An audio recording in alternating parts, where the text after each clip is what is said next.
All right, we're on. So, what was So I you're saying? telling me about you were telling me about Ezra Miller and how he's part of the Fantastic Beast shit movies. Yeah. He's on that Fantastic Beast shit. You know, for the Harry Potter fans. My bad if I'm fucking that up. I'm not. We don't like I don't like Harry Potter, bro. I'm I'm a sorry. I'm a comic, straight and I'm not super Christian or anything. I'm not one of those. I couldn't get into it, man. yeah, I mean, it was like it was after our time, bro. It was Yeah. I after our was a time. grown Like, ass man yeah, when like my that little came. cousin was like binge reading them and stuff, and you know what I mean. Although my sister, who's older than me, is like a huge Harry Potter head, and she's always like, she's from the Bronx, and you know, I'm sorry Bronx, but she's always like, little brother, you gotta listen to this Harry Potter, you gotta look at the Harry Potter. I'm like, those shits have been out for like 20 years now, and I haven't looked at one. I don't think. At this age, I'm going to become a diehard Harry Potter fan. Like, excuse the glasses, but nah. I mean, the movies are okay, but I can't see myself sitting down and reading the book. And those books are thick, bro. Like I'm all about the audio books. I'm all about the visuals. I'm like, I don't necessarily I love comic books, but that's because it's mostly visuals. And it's like sentence, picture, sentence. Like if comic books look like this shit, you know, a big ass thick book, that would be a problem. I've had this book for 20 years. I haven't finished it yet. I don't even know what the hell it's about. Yeah, I have The Lost Girls by Alan Moore, and it's Yeah, just intimidatingly huge, and I have just not touched it. It's just like sitting over there. Plus, it's like just a giant porno. but Alan Moore is a notorious hell of an artist, though. But I just, for me, with like reading, I think I had to read so much growing up by force. Now I'm like, dude, give me the visual medium, give me the picture, give me something that I can link with. Yeah, yeah, Like, something yeah, that jump starts that imagination. Well, for me, my whole thing is like when I'm reading a novel, it can take me a really long time because if it's not like a self-help book or like yeah, personal development, that type of thing, or a biography or something, I have to sit there and like try to imagine it in my head. yeah. And like I will like sit there for a while trying to like conjure up this image, and it takes me a long time to read it. Where like with the comics, like they give me an image to begin with. Absolutely. Absolutely. It paints a picture. It's like a Yeah. movie. It's like reading a script that's storyboarded already or something like that. So like I can see now I can go there already instead of me trying to, especially if you're not the most. I used to when I did used to read a lot. I used to read a lot of Michael Crichton, and he was such a like pseudoscience guy. Mm. And dude, I'm like I would get like 30 pages in. He's like the mitochondria of the which is a real word. I know that's a real science word, but yeah, mostly like my thing is I like this. One of the dim mates on the other show, LaRussell, he wrote a book, dope artist out of the Bay Area. The book is like 80 pages, dude, and it's like tweets. That's Nice. perfect. I'm like, that is a perfect Like I'm reading format. that 10 times. Yeah, you know, I read that book in like a few hours on a lunch break. That's about the level of stress I want to put into my mind when it comes to reading now, unless it's just like a dope ass comic or whatever. But speaking of dope ass comics, let's go ahead and get this shit on the road. What the fuck are you reading right now? But before we get into the raps, let's introduce ourselves real quick. You can go, my man. You can start first. Let the people know who the hell you are. Yo, the name is Johnny Raps. I love reading comics. I love playing video games. I love pussy. I love rapping. I love all of these things. That's like the holy quad trinity of dope shit, absolutely. And I as love always, Ninja Turtles. I love he Ninja loves Turtles. the fucking Ninja Turtle. We all love the fucking Ninja Turtles. If you're born in the late 80s or 80s and grew up in the 90s like ourselves, that is God level entertainment right there on so many levels, so many levels. But yeah, turtle power. I'm shell shocked, but it's your boy Marz, of course. I also like all of those things that my man Raps likes. I also like the podcast, and I'm a cool ass guy that likes pot and likes podcasts, that likes pussy, all the That's P's, what I was all the gonna say. P's. I forgot weed. I forgot weed. Yeah, the good I stuff. left The that good, out. I'm sorry. hey, that's the Over whole here Trinity. vaping. But we got this unnamed comic book shows because we, as the background says, I really love comics. He really loves comics, and if you're looking at this, Yo, we know you really love comics. So we're going to be talking about everything on the comic book side, the actual literature, the actual books. We're going to be talking about comic related shows, MCU, DCEU, Warner Brothers. We'll be talking about Ninja Turtles. We're talking about Walking Dead if we want to talk about. We'll talk about anything we want to talk about, and you guys are going to love it because we're two awesome dudes.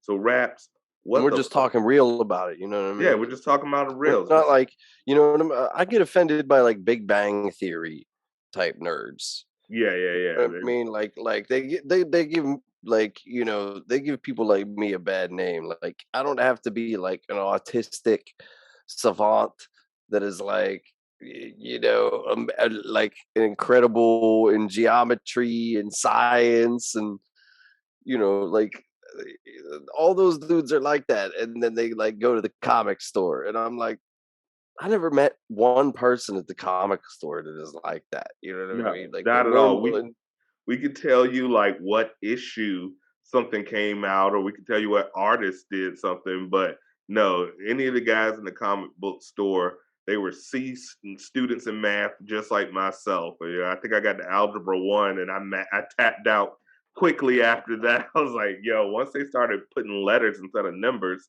this wasn't what I was trained on. I didn't sign up for this shit. I was like, did you put an X and a Y in this? I don't know who the fuck Pythagorean is, but I'm over it. Yo, so when are we gonna come up? Or are we settled on unnamed comic show, or we We're not. arrive at a name at some point? We're And how do not. we arrive at that? So what I'm thinking, I think we're gonna let the people help decide. I think we'll come up with some names and vote. Ah, So when we air these pilot episodes, we'll put them on, get the feedback, and we want you guys to come up with the name. You're gonna learn us. You're gonna learn our personalities, and so yeah, we'll figure this shit that's out, man. right. You heard it right there. There you go. So, could it be I really love comics? I don't know. Could it be Mm. Mars and Raps read comic book? You guys come up with something and we'll take some votes and we'll let the people decide. We're power to the people type people. Yeah, pilot season is unnamed comic book show, and then after that, we're gonna have a Exactly. title. We'll have a title, that, and I'm excited about that. I don't know what it's gonna be, but it's gonna be dope. We'll get some merch. I see a big future in this. It's gonna be great. It's Mm. gonna be fucking great. Mm. So Raps, man, what the fuck are you reading, man? What are Bro, the people need to know? The people there, and I be people. I be people. I need to know what the fuck are you reading right now? well, I've been binge reading a lot the past couple weeks because honest, like I had a lot going on in my life past couple months, so it was actually kind of hard to even, you know, fit it. I mean, I always got in at least, you know, 5 to 10 comics a week, but that's, you know, sometimes I can be doing that in a day. Right. You know what I'm saying? So I had a lot of catching up to do, and I did a lot of that over the past couple weeks, and I have 5 top picks here out of all the shit that I just breezed straight through. I got caught up on a lot of Amazing Spider-Man.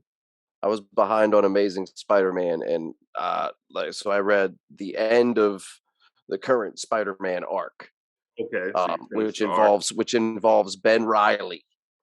But we're gonna get to that. We're gonna get to that. I'm getting ahead of myself because we're gonna get to that. I also got caught up on a lot of Batman.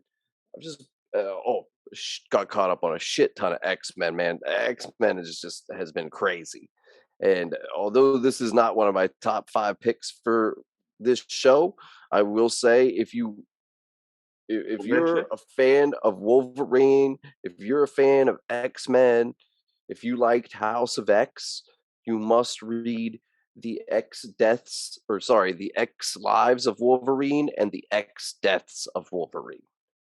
Okay. Because it is do you remember how House of X started out? Where Yeah, it was started off two with 2 teams, right? The 2 X teams going into Krakoa, was it? well, And it they got killed. started as 2 different books. Right, and it merged And into one. yeah, Yeah. John Hickman was doing 2 different series where, you know, he basically explained the story of Myra X. And in this story, which is, current X-Men continuity, it is revealed that Myra McTaggart has actually been a mutant all along. For those who don't know, we'll give a little backdrop about Myra McTaggart. Often depicted as a love interest of Charles Xavier. She was played by Rose Byrne in the Fox movies, but never been a mutant before this run. She's always studied mutants. I think she had a mutant son. Who's her son? Proteus. Yeah, Proteus. Yeah. Proteus. So she's had a mutant son with that Xavier, but never been a mutant herself until now. So that's just a little backdrop, guys. Yes, exactly. And so it's the big shocker at the beginning of this whole, Run. big run that John Hickman kicked off was that it was revealed a long time ago from Myra McTaggart to Professor X. She let him read her mind. The moment they actually first met, she was just like, read my mind. And he read her mind, and he found out that her power is that she is reincarnated when she dies. And with that reincarnation, the entire, I don't know, the variant timeline that she has been a part remembers everything from that past life. Yeah, she remembers all of that, but also when she's reincarnated, that timeline ceases to exist as well. Yeah. It like crumbles behind her, and her reality is like the actual new reality. If you can, does that make sense? Yeah, super cosmic shit. Essentially, she's almost existence. Yes. If you think about it. Yes, exactly. Comes and goes with her. Like her power is, beyond cosmic beyond any of the other powers that we've seen a mutant manifest. So they managed to keep that first secret a long time, but she revealed to Professor Xavier how the mutants are destroyed by the humans or the machines in all of these different variant lives that she lived. And she begins a plan with him to avoid all of those inevitabilities. And that's where Krakoa is formed, which is the whole big, this is the whole big change with House of X, is that the mutants actually have a nation, and they're prominent in the world as their own, their own recognized, as their own people. Yeah. Their own sovereignty. And it's not so much as a failure as Utopia was when that happened, right?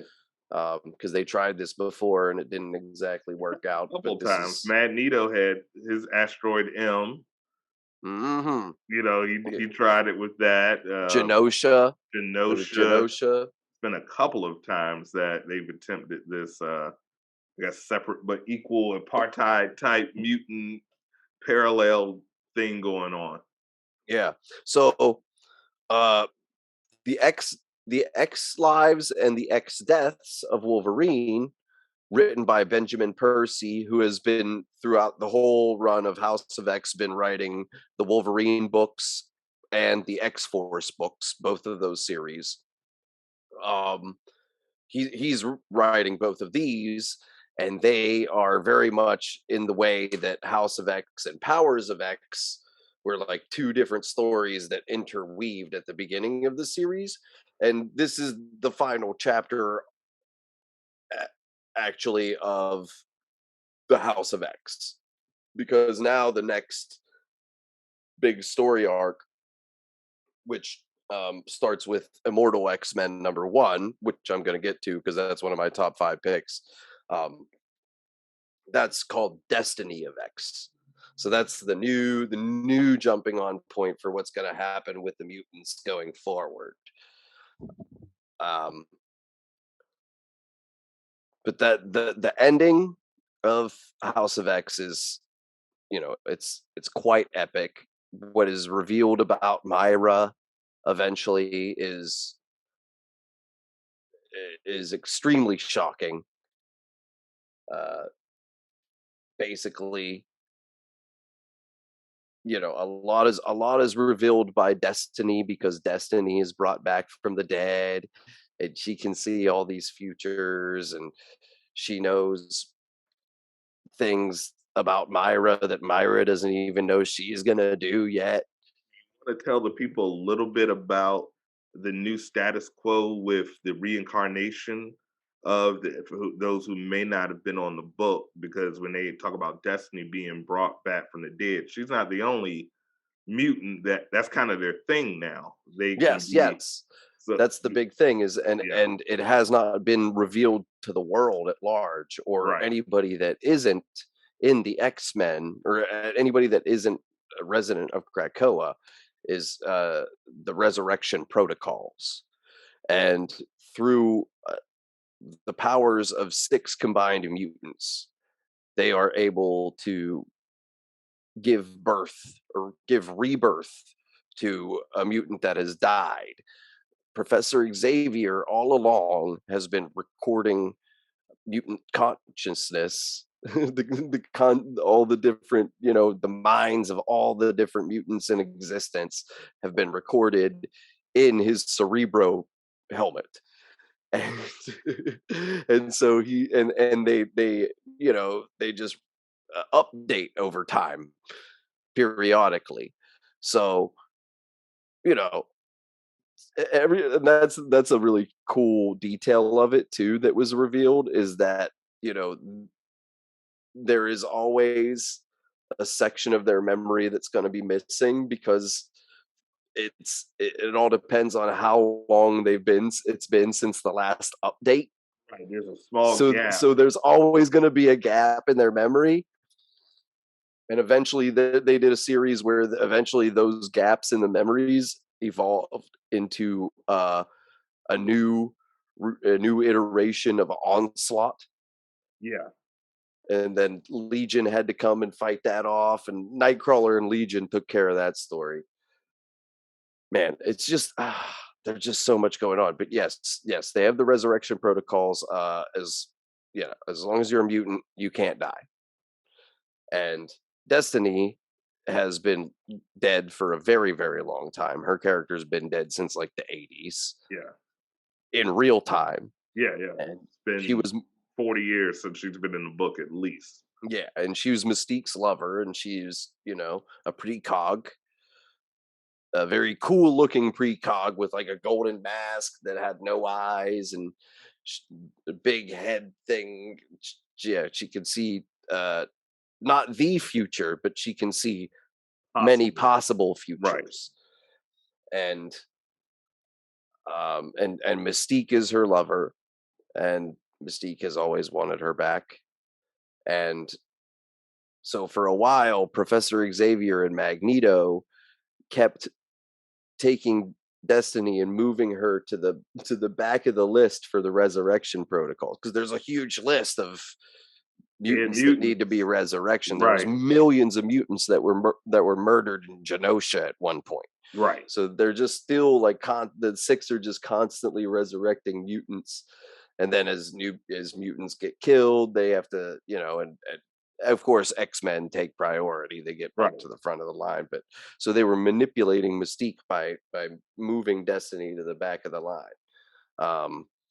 And at some point, Mystique confronted Hope, who is part of the Six, and she was just like, and Hope is a badass. She's a rebel, Yes. and she was just like, you know what? Yeah, you deserve some happiness. Yeah, you deserve happiness, and yeah, this is ridiculous.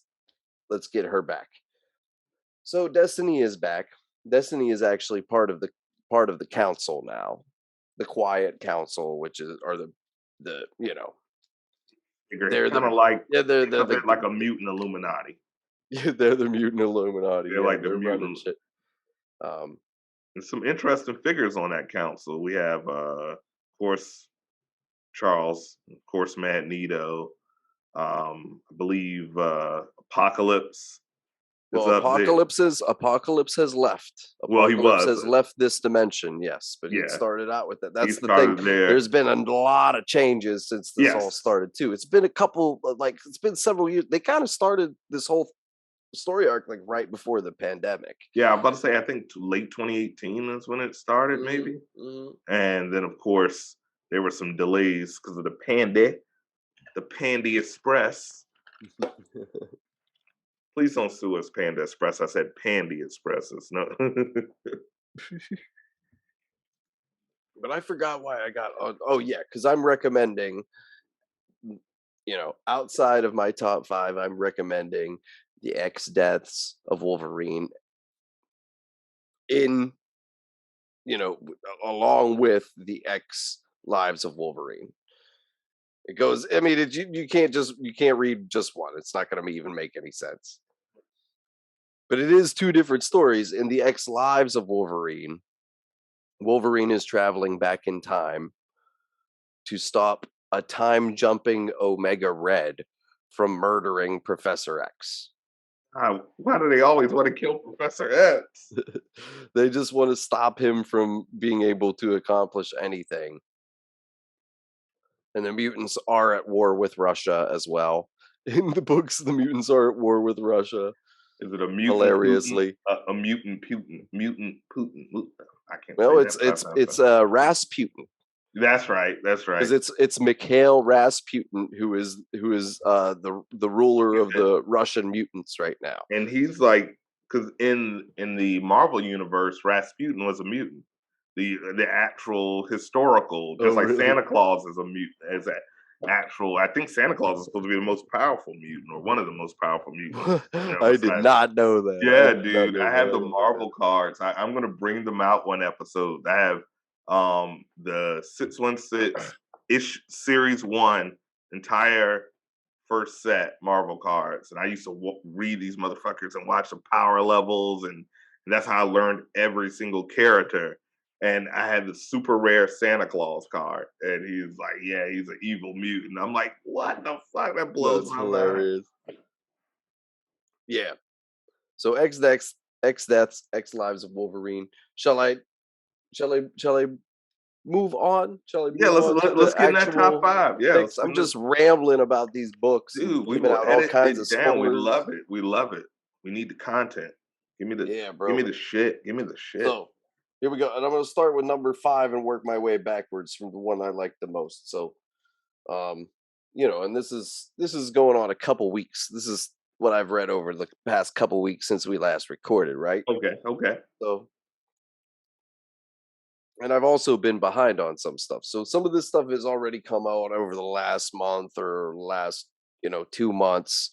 But if you've missed any of this, or if you're not up to date, then these are the ones that I recommend checking out. Okay. And but first on my list is number 5. We got X-Men Unlimited Latitude by Jonathan Hickman, illustrated by Declan Shelvey. It's basically a Wolverine comic. It's what's really special about it is that it is, and I don't know if you can see. I don't know how good it is. It comes in all the glare, bro. Yeah, all the glare. Yeah, but you can see some of the art there. Beautiful. What's special about this book is that it's a printed version of one of their exclusively online series. They did like the digital series. Yeah. So you get from the app. yeah. So this was one that was exclusively digital, and I don't pay attention to any of that shit. I don't read my comics digitally, unless I'm on the go so much. Like sometimes I'll download the code It's if I'm like, very uncomfortable though. yeah, I tried it when I got my tablet, and I was like, okay, this is gonna be perfect. It didn't feel. It felt unnatural. I was like, it doesn't feel right. It it doesn't doesn't feel feel right. right to me. Yeah, there have been times in my life where I'm so busy that I was like, okay, if I'm not reading them on the train, then I'm gonna, and I don't take my books out. Once my books make it in the house, They stay in the house. the next place they're going is in the box. Right. They're not going to leave the house again. So, I do sometimes use the Marvel code and do it on the fly, but very, very, very seldom. And I would not read a book that was exclusively digital. No, me So either. that was cool because I didn't even know this existed, and it came out, and I was like, "Oh, sweet, Jonathan Hickman!" And the story is dope because it starts with these, and you don't know which mutants have been kidnapped. You know they're important mutants, but you don't know which.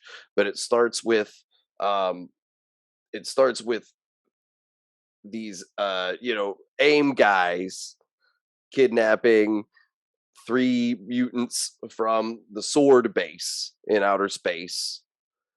And so Wolverine immediately goes after them, and it takes off from there. But my favorite detail about it is in the current X-Men comics, one of the big bad guys right now is MODOK, which seems random for an X-Men bad guy, right?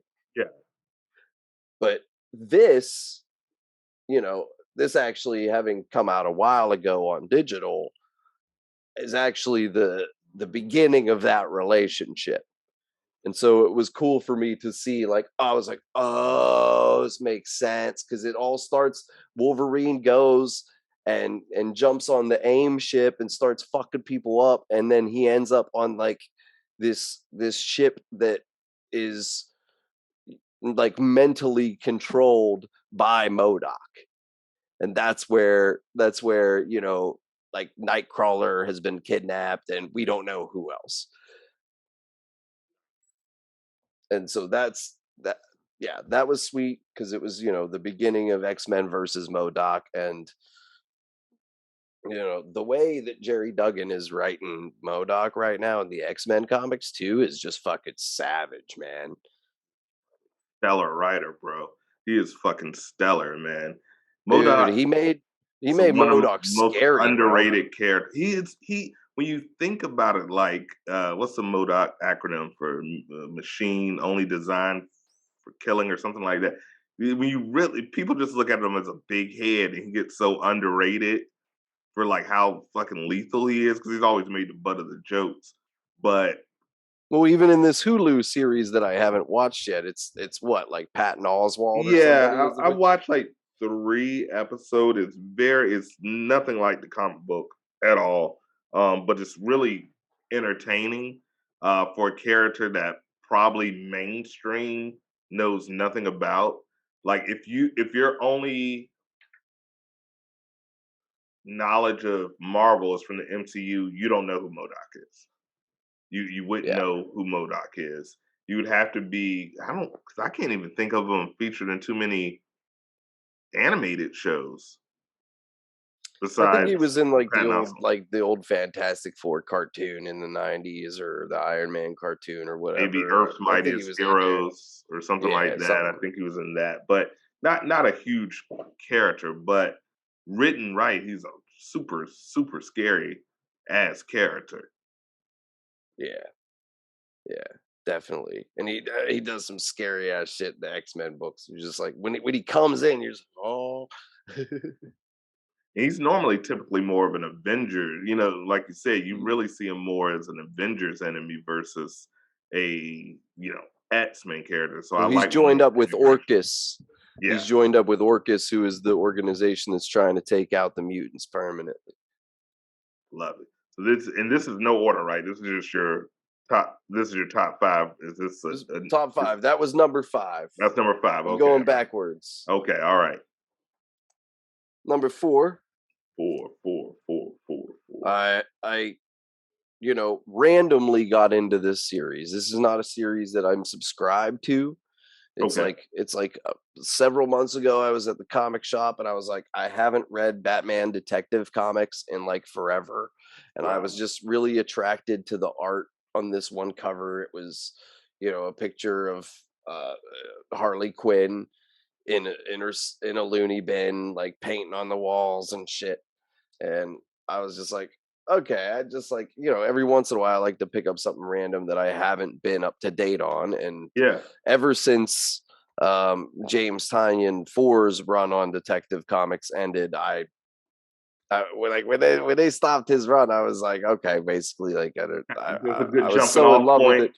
Yeah, but I was so in love with his run Yeah. too. It was just like I couldn't imagine them doing something better because it was. I don't know. Did you give that a read ever? Is that the storyline with? Because I always remember it by storyline. That's how my brain works. So is this a storyline where Bruce had lost pretty much all his fortune, and Lucius Fox had was running Wayne Enterprises? Is that the storyline you're referring to? Well, that's happening in the current, that's happened in the Okay. just the main Batman series. Okay. But in the Detective Comics series, when Tynion 4 was writing it, it was about a team led by Tim Drake. Okay. And it was Red all Robin, for those who don't know. yeah, and it was all the it was basically all the Batman sidekicks except for Damian. Damian wasn't on the team, but it was it was Tim Drake and Spoiler and the Cassandra Cain, Right. She was Fifth Robin, Batgirl. She was no, she was the Dark Knight. Batgirl that was in the 90s. She came around during No Man's Land. Yeah, with the red. Okay, yeah. She was she had like the all black face without, you couldn't even see her mouth and shit. It was just completely covered. And she was kind of a mute. Oh, So okay. I know who you're she talking was about. I'm on thinking of all Cassie. black. Okay, yeah. I know what you're talking about. Yeah, that's her, Cassie. Yeah, Cassie. Yeah, okay, that's right. Yeah, Okay, yeah. So Cassandra Cain and uh yeah, so it's her, it's Batwoman. Um Wait, is Batwoman Cassandra Cain? Am I getting the Yeah, names that's mixed what up? Do that's we what I was need to like with the red hair. Yeah, fact check it? Batwoman is Cassandra Cain. Yeah, Okay. because Okay. that's what I Well, was we like. need Red to. hair. Yeah, okay, yeah, because she wears a red wig. That's Cassandra Cain. That's Batwoman. Okay. And Wait. then there's Lucius Fox's son is, I think, Night He's Bat Batwing. He's Batwing. Batwing. Yeah, I was like something wing, Batwing. It's a whole because the Batman Inc. introduced a whole span. I mean, Oh my Batman's god. got like 30 employees now. Well, that was the beautiful in the main Batman series. The last arc was a revisit to Batman Inc. Actually, Yeah, which I they brought love the back all those concept. guys. I always thought that would be adapt because we see so much regular Batman. I always thought if you're going to adapt the show for HBO Max, Batman Inc. would be awesome, and you don't have to see Batman; you can see all the sidekicks. Oh, okay, I'm right. It was Cassandra Cain. Cassandra Cain is the Batgirl that I'm talking about. Who's Batwoman then? I'm trying to pull it up on my phone. Kathy Kane. Kathy Kane. Okay. Is the original Okay. Batwoman. I knew. I was like, but Kane is spelled differently. It's a K, right? Like It's Bob Kane. K-A-N-E, and Cassandra Kane is C-A-I-N. Yeah, there we go. There we go. My brain, when you smoke before you shoot, that's what happens. I'm seeing like 3 people in my head. But is that the current Batwoman in the books? I think there's a new Catherine? Batwoman in the books because I Kathy think they Kane. did that to match the show. Remember on the show, the chick left and they made a black Batwoman. Um, I'm looking it up too. And guys in the comments, It's if you still the know, pale white chick in the in the comics. But anyways, I digress. I was okay, really into, Ryan and we can, Wilder is the character I'm thinking of.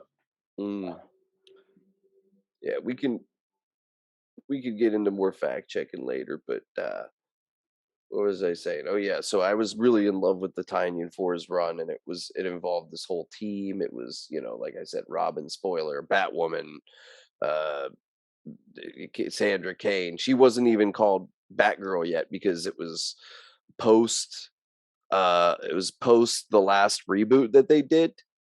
Yes. So in this rebooted universe, she hadn't even been Batgirl yet. And I forget what they even called her before she was Batgirl. Now she's one of the Batgirls. Right. Anyway, Mariko Tamaki. I'm not even going to try to say the name of the artist. It's like Nahul Pan.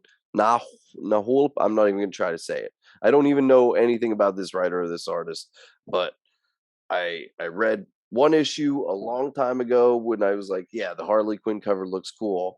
And then I went back to the store and picked it up, and I was like, I'm just going to pick up wherever it is now, because it was like a month or two later, and it's like, okay, wow, it's a weekly series.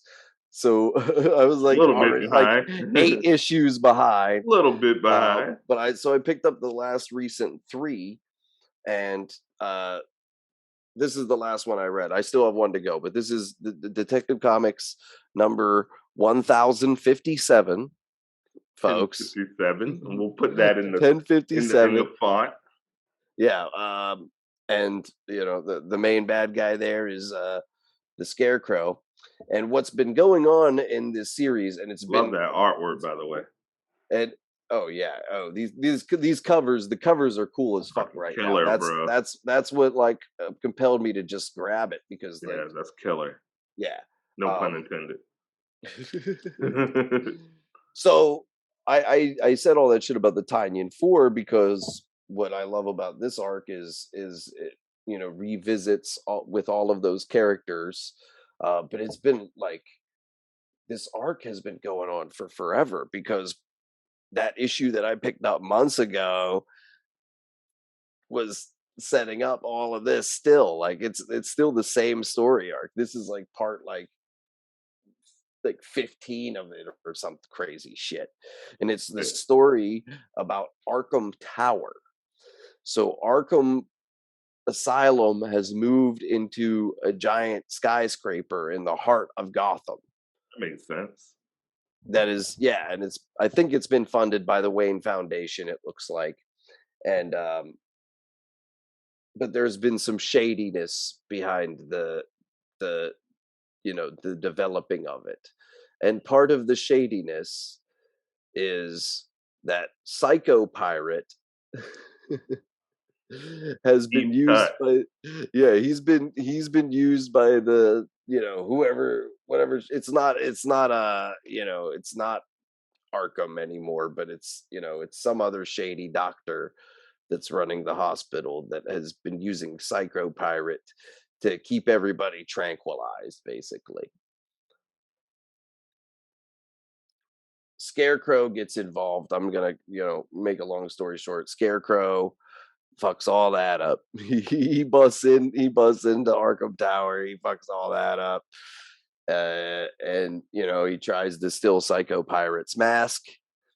And there's a big scuffle for Psycho Pirate's mask, and it ends with an unlikely character getting hold of Psycho Pirate's mask, and we're gonna see what happens next after that. But it's a really cool issue, and it's just like in this issue, this is the reason why I picked this issue in particularly, because it was just like you just find out as the issue is going on, like all the different characters from that James Tynion team have all been like hiding out in the asylum, and that the version of Harley Quinn that was in there was actually like they were saying that it was somebody that thought she was Harley Quinn, because Harley Quinn's a good guy now, so she's Right. out running around with the birds of prey and teaming Right. up with Batman and stuff, and and then she was just like, nah, it's actually me. That was the whole thing. She was like, nobody would think it was me, but it was actually me. It turned out to be Harley Quinn. And then like everybody's been hiding out. Like the Huntress has been hiding out as a patient.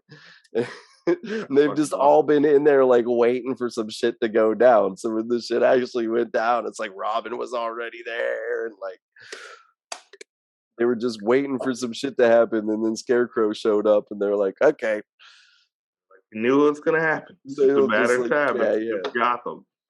I don't know. The property value in Gotham has to be trash.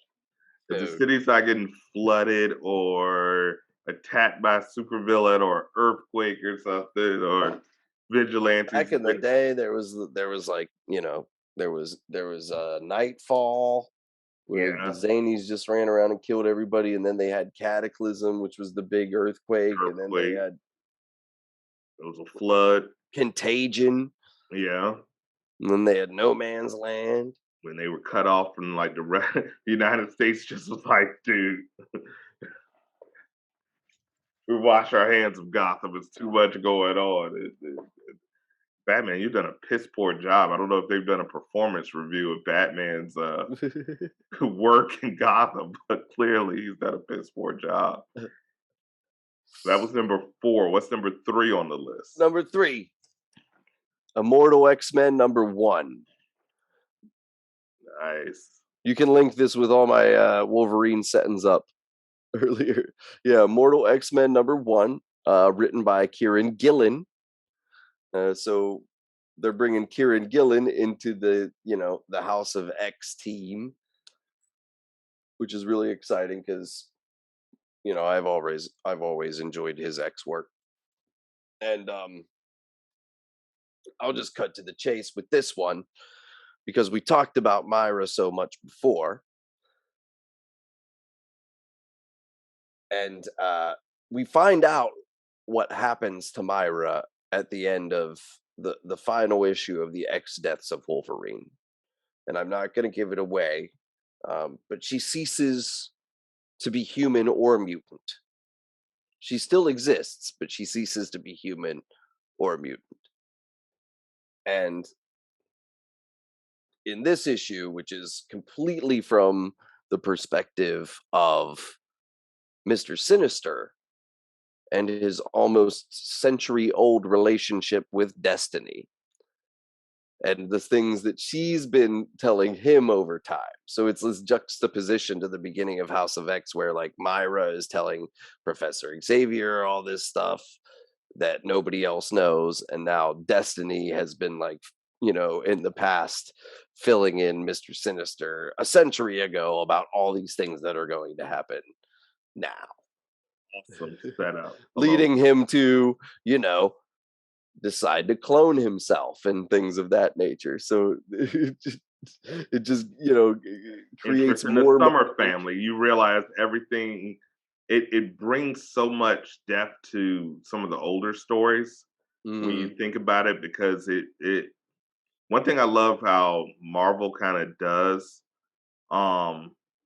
they don't really, and I think we talked a little bit about this in the last episode when we were talking about multiverses, they don't really reset like DC does. DC does a lot of hard resets, and Marvel finds a way to kind of weave stuff in and bring stuff they never back. They never really reset. Even if it is like an alternate reality that disappears for a while, they'll bring it back and like it was here the whole time.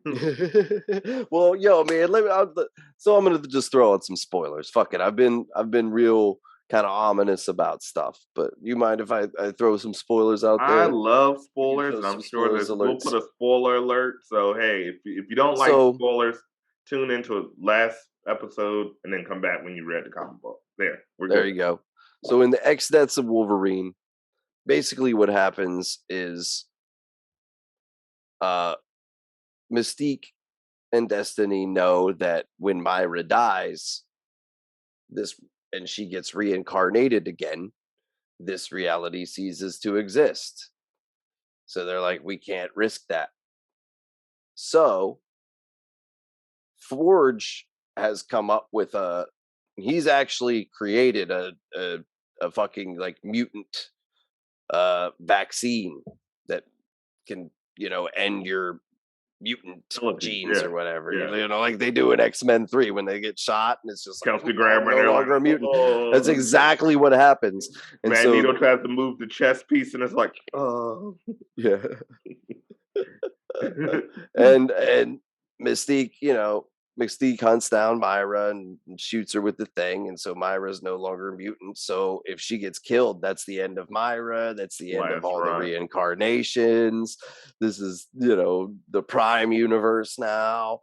And so, Myra's like really on the run. Oh, they cut her arm off, and she somehow manages to regenerate her arm by bonding with the phalanx. And so she was like, she's like, I did all this for the mutants and now they're fucking trying to kill me. So fuck them and fuck everybody. And then she like goes and teams up with the Orcus and like you think she dies, but then you see her resurrected as like a fully like robotic version of Myra X. And so that's the end of that whole shits. Immortal X-Men #1 ends with so you think there's no more reincarnation, no more nothing. Right, you would think that's it. Mr. Sinister has been prepared because Immortal X-Men #1 reveals ends with him walking into his lab, which is full of Myra McTaggart clones. Nice. So now we have villain Mara. Yeah, and he's like, I'm just gonna create my own realities and shit, I guess, I love it. Mr. Sinister, I pray we get a good live action. We've never had them. Past due. I thought we would get to, jumping to the cinematic versions. I always thought we would get him before we got Apocalypse. Yeah. And I feel they use Magneto a lot in those movies. I mean, Ian McKellen is dope and Michael Fassbender are both dope, so I understand. But I was like, dude, they use them a lot in those series. I think it's because even in the books, there's always been so much like, even now we don't fully know where Essex comes from. Right. Like En Sabanur, there's so much mystery behind Apocalypse. Yeah. Centuries of existence, thousands of years, yeah. Essex has been alive for hundreds of years, yeah, since the 1800s, I think. He's made himself a mutant.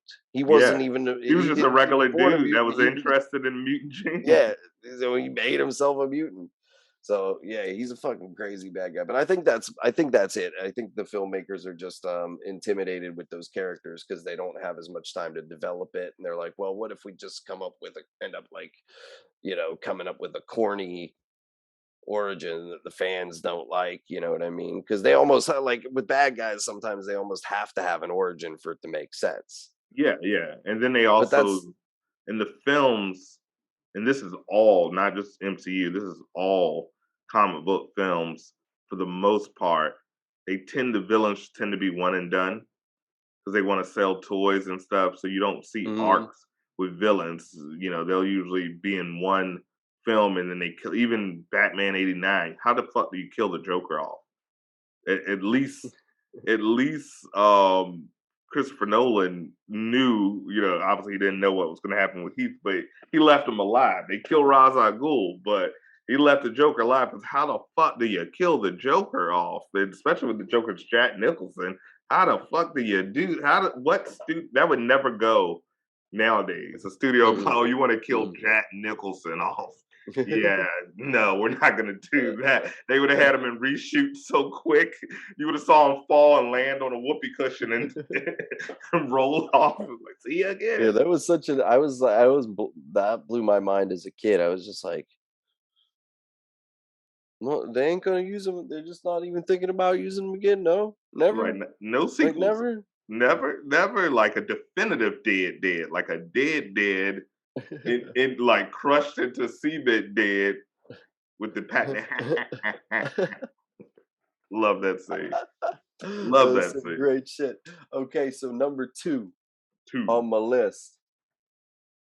I really loved this whole last arc of Amazing Spider-Man. I did not think that I would, because Nick Spencer's run before this last arc was so enjoyable, and this was kind of, they didn't do a reboot at the end of that. This is an extension of that series. You know what I mean? They kept it going, which is unusual nowadays. They would stop, Start the run and then do it, start with a new number one, new volume or whatever. Still same continuity, but that's kind of how they, signal to new readers that this is a jumping on point, right? Which they never used to do back in the day. But anyways, so I wasn't expecting to like the run that came after, simply because they were jumping around with writers so much. And every week or every 2 weeks I would pick it up and it'd be like a different writer. And it was like, oh, I thought Cody Ziegler was going to be the writer, but it looks like now it's Jed McKay. And then like a couple weeks later, it was somebody else. And like, the fuck is going on? You know what I mean? Like, I don't know. But it was enjoyable. Yeah, they kind of did it like TV style. Exactly. TV shows, they'll have a showrunner. Well, it's a weekly book too, so Yeah. it kind of makes sense that way. You have to. So I was into it, the whole Beyond story. And the Beyond Corporation, basically, the setup is that the Beyond Corporation wanted to have their own, like privately funded Spider-Man that operates out in the public, transparently, and he's like the star because they took their opportunity to do this because Peter Parker got fucked up fighting Radioactive Man, and actually got radioactive poisoning and ended up in the hospital, like almost dead. And so they got Ben Reilly, his clone from back in the day, who was always trying to prove himself, to fill in as Spider-Man in this big Beyond story arc. And so they're at the end of it. The story has ended. I'm not going to tell you exactly how it ends, but sometimes in Amazing Spider-Man they do these like between issues. So there's like number 92 and there's number 93, but in between there's number 92.BEY, which is just number 92.beyond. And it's it's supposed to be like what's going on in the subplot of the thing, because there's always so many subplots going on. And as you can see on this cover, this is the last story before the very final issue of the arc. And as you can see in this cover, we have, who do we have? Monica Rambeau, Utan, former Miss Marvel. I love how, since Kevin Feige has taken over, the resurgence of characters that we hadn't seen in a long time that are also, that have synergy with the films. I think that's a pretty genius idea, to get more people to read comics, which I want more people to actually read comics to see where the source is coming from. So I like that. Exactly. And this is a character that has a rich history. And this is the epitome of why this issue is the epitome of why I love comics. It is a giant fucking soap opera for man babies that don't want to grow up and that just love nostalgia. So when you've been reading fucking Marvel as long as I have and as in depth as I have for so many years, and then they start tying things back to shit that you read when you were a kid, like 20 something, maybe even 30 something years ago, you feel rewarded because nobody else gets that. Nobody else is getting that tie-in. They did that for you. Like now the writers are guys our age that are doing that stuff. Like they're like, I know exactly what these people will think is cool, bro. That's why people love Easter eggs, because it's almost like a love note for sticking around. Like, dude, we're gonna make something for the masses, but if you pay attention, this is for you. And I think why people love Easter eggs. That's why every MCU movie, people look at the license plate, because if you look at that license plate, it corresponds to a date in the issue in a comic book, which has something to the storyline. I'm like, who does that? It does it for the nerds. I love that shit. I love it. Yeah.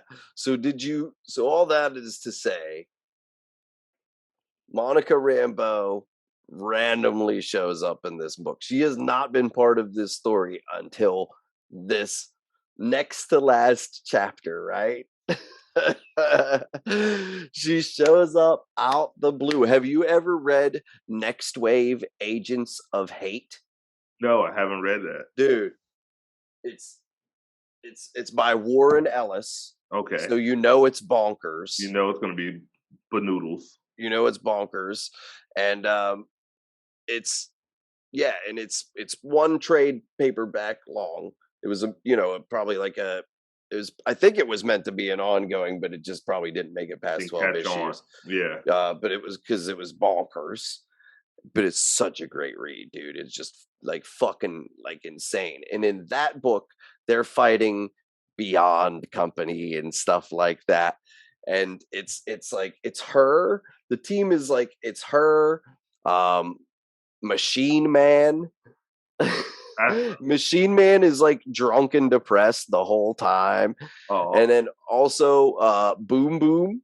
Yeah, I remember Boom Boom. Boom Boom is in it. And then like a couple other characters, like two other characters, but like it's mainly like those characters. And what is the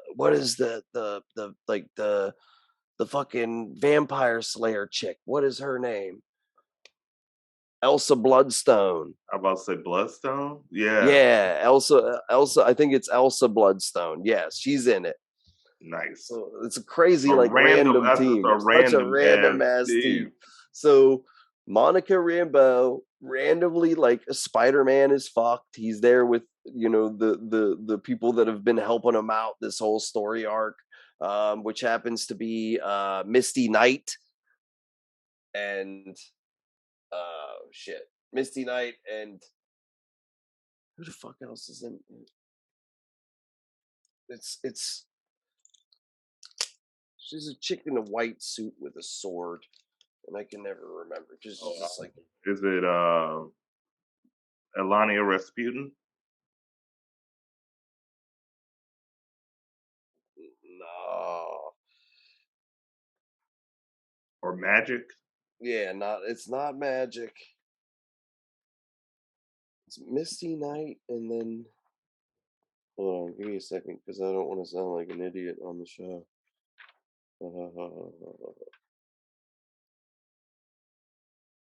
Come on, give me the page where you list all the characters. Oh yeah, Colleen Wing. Oh, I was about to say the Daughters of the Dragon. Dragon. I don't know why, and I'm picturing it in my head. I was like, I wonder if he means Colleen Wing because she's always partnered with Misty Knight. But I was like, yes. The name was escaping me. So yeah, they've been Ben Reilly's like hired sidekicks, nice, from Beyond the whole time. And so they summoned Monica at the last minute, or so they thought. and she shows up. She shows up to Beyond. Maybe they didn't summon her. Don't quote me on that. Now I'm getting all scatterbrained because I'm getting tired. Let me just take a second here. So she shows up at Beyond, and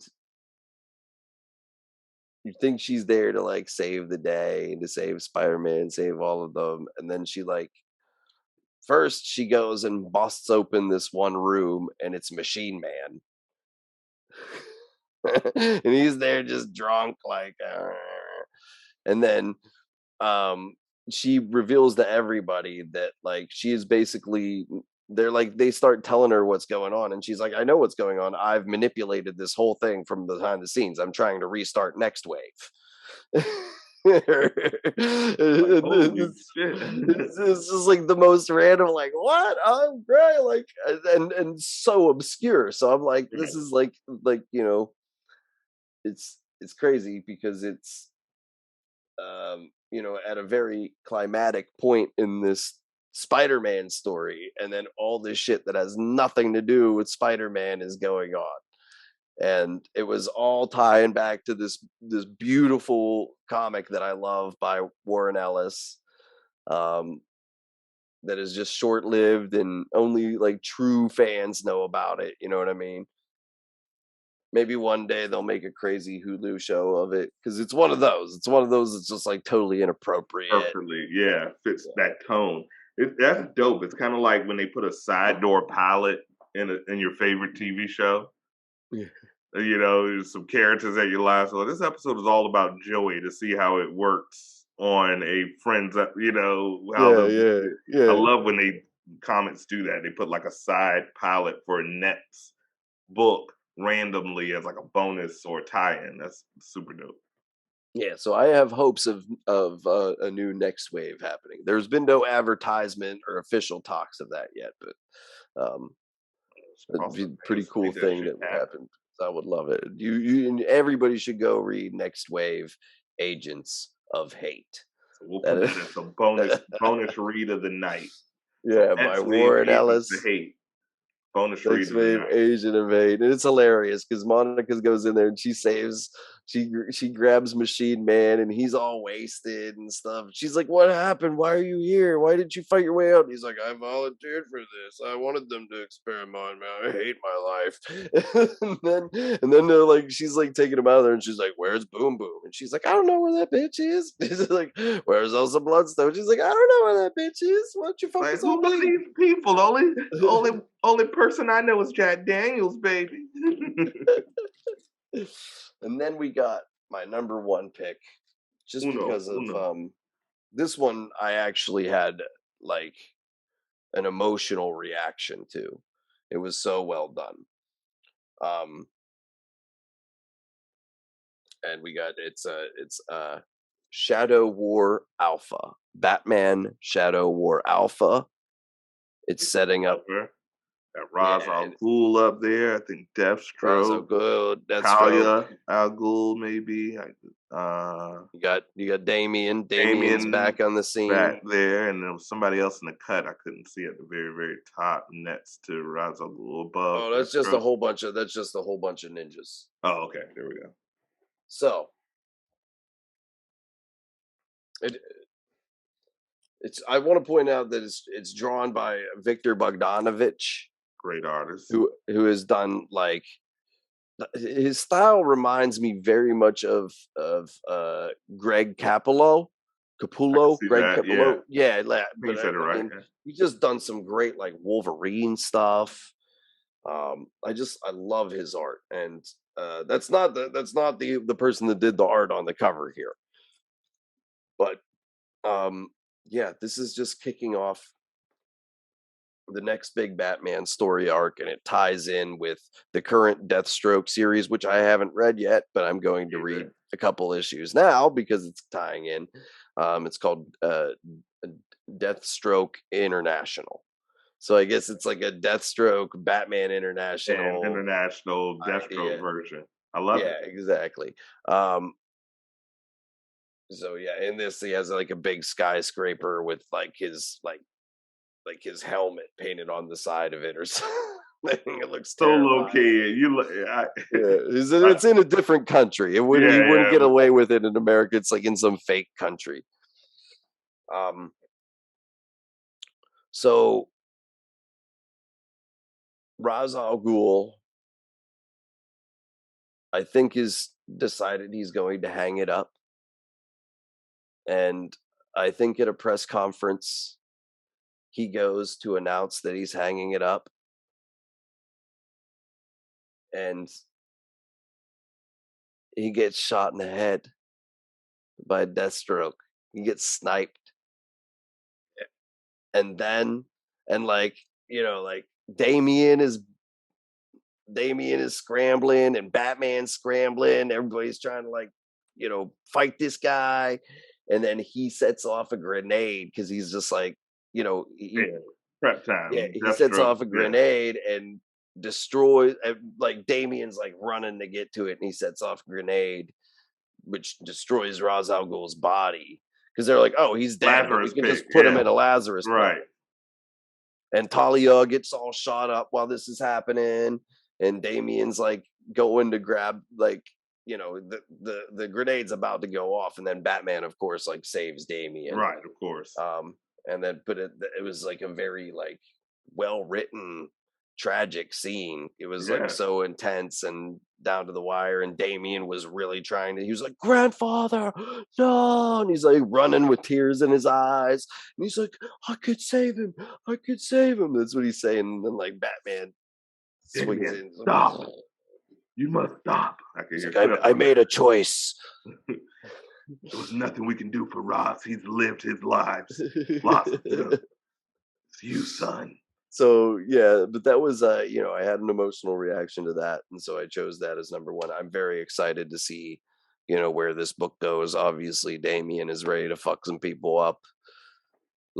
He swore to get his revenge one way or another, and stormed off.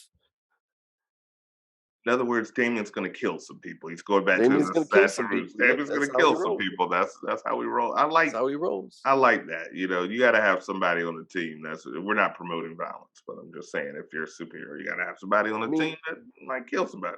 Tim Drake was my favorite Robin until Damian came along, and then I was like, oh, we got a Robin that's cutting people's heads off. Okay. Yeah, when Damian. I don't think anyone predicted Damian was going to take off the way he did. That's kind of what I was hoping we would get when we got an older Batman.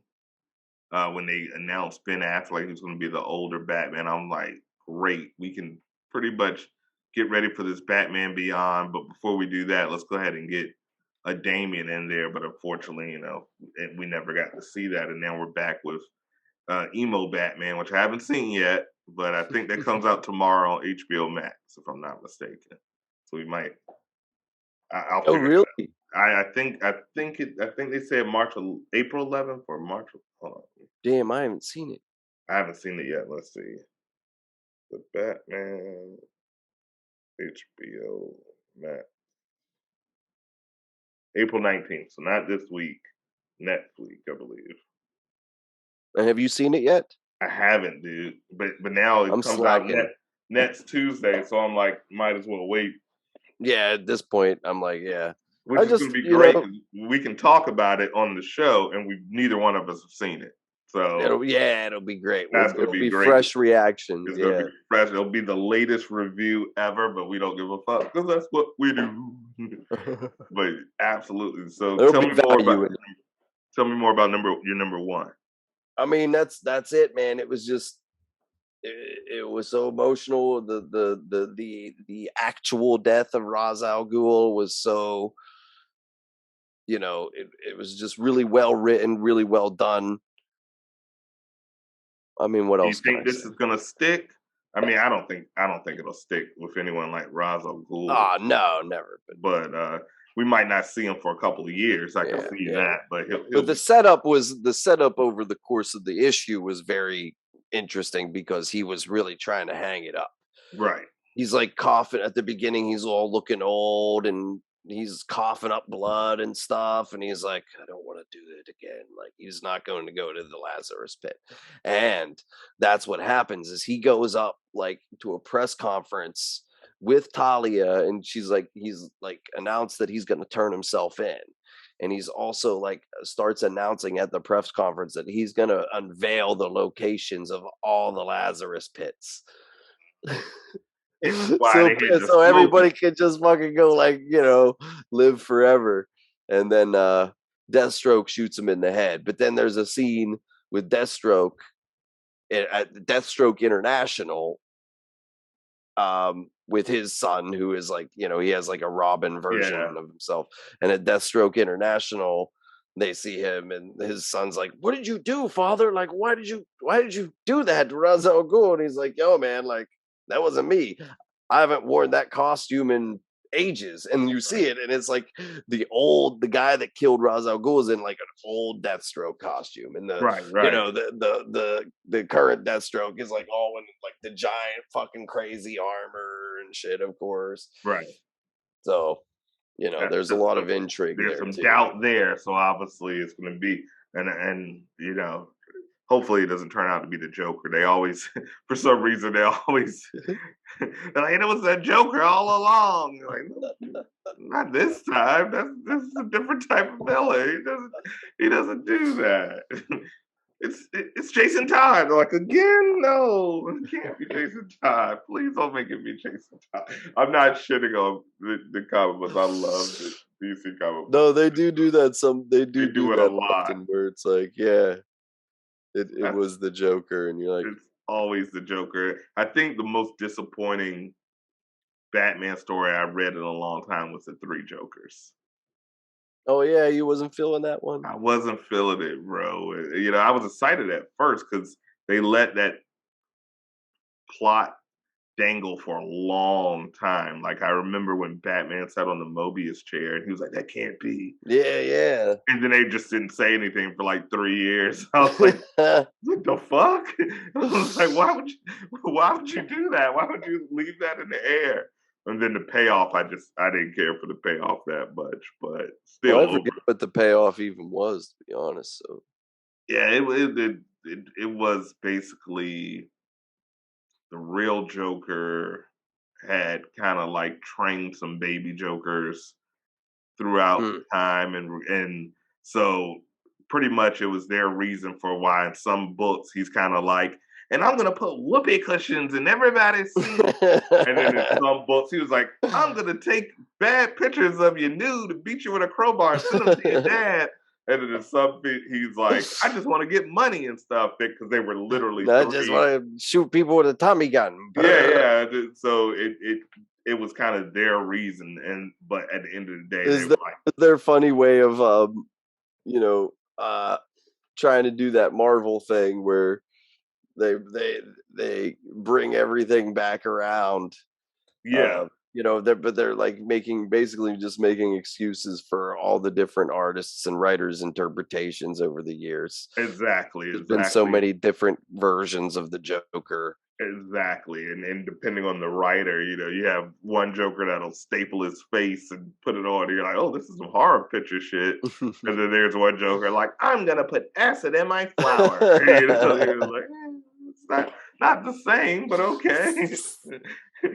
It's not even that. Is this citric acid? Like, yeah, it's grape juice in your eye. Isn't that funny? You're like, kind of burns, but they're jerks. So that's pretty much. And you find out the one that paralyzed Barbara Gordon was the true Joker, and then the other ones were just his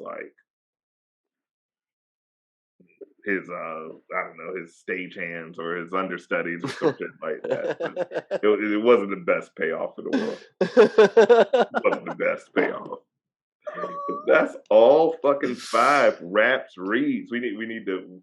I think right here we can record you be like rap.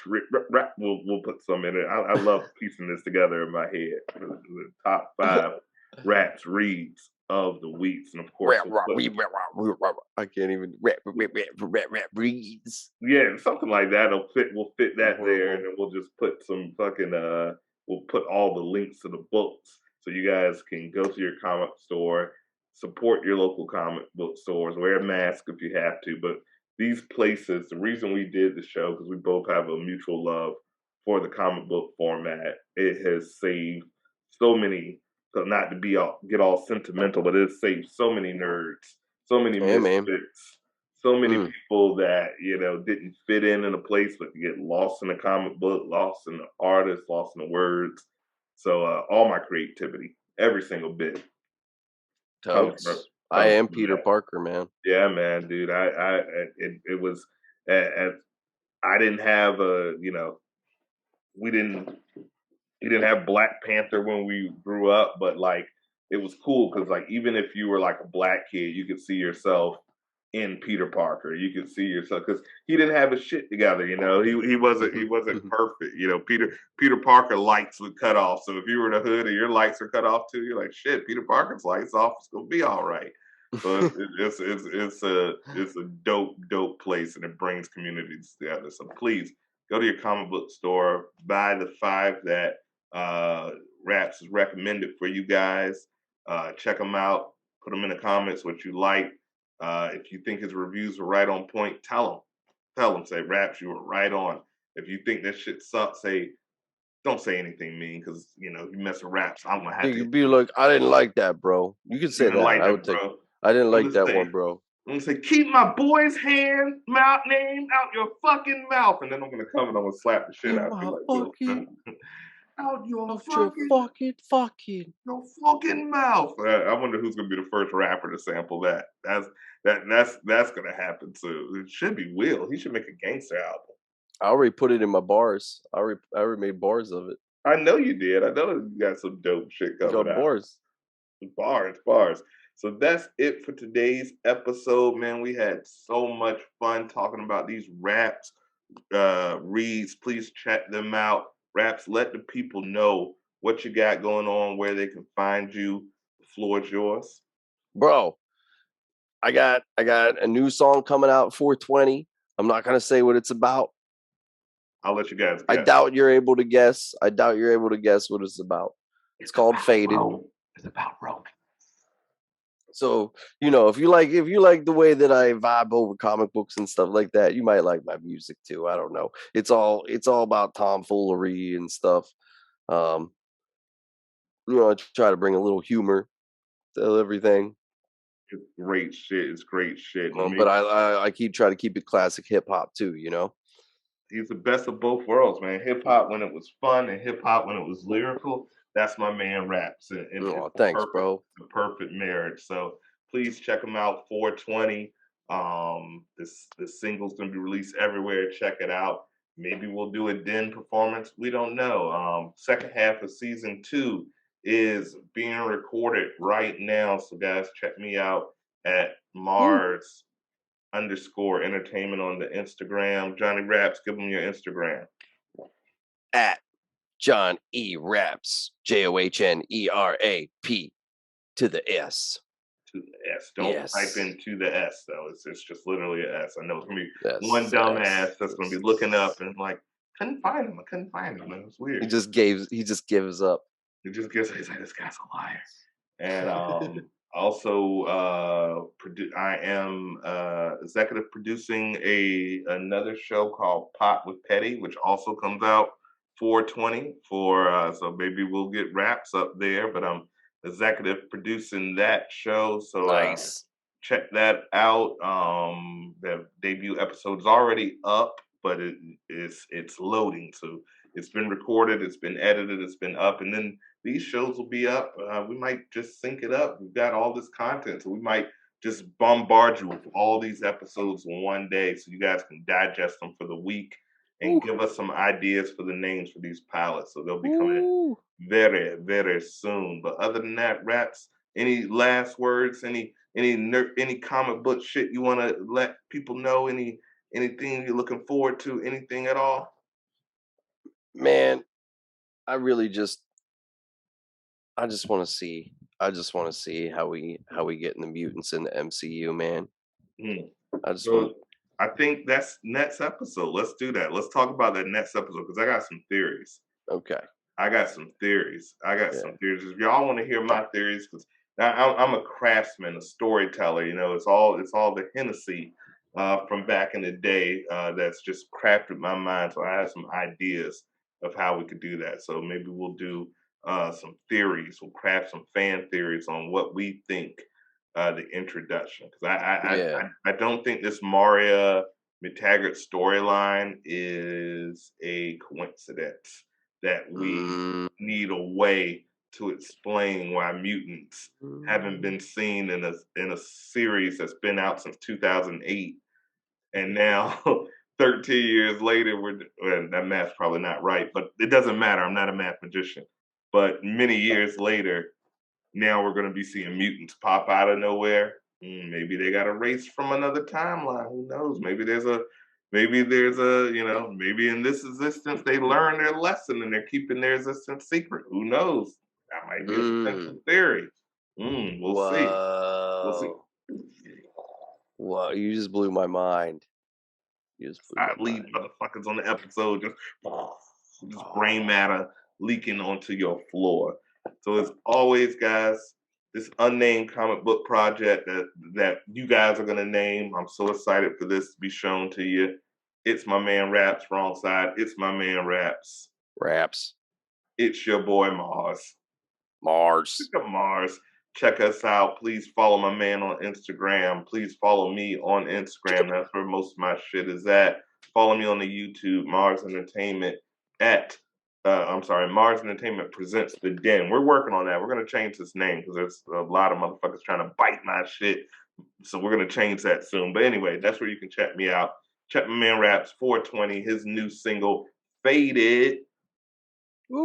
It's about romance. It's about romance. I promise you. Check that shit. It's a love song. It's a love song. When I'm alone in my room, sometimes I smoke on some weed. I don't know. But check that shit out. And guys, we love you. Thank you. We're outie. Peace. Deuces.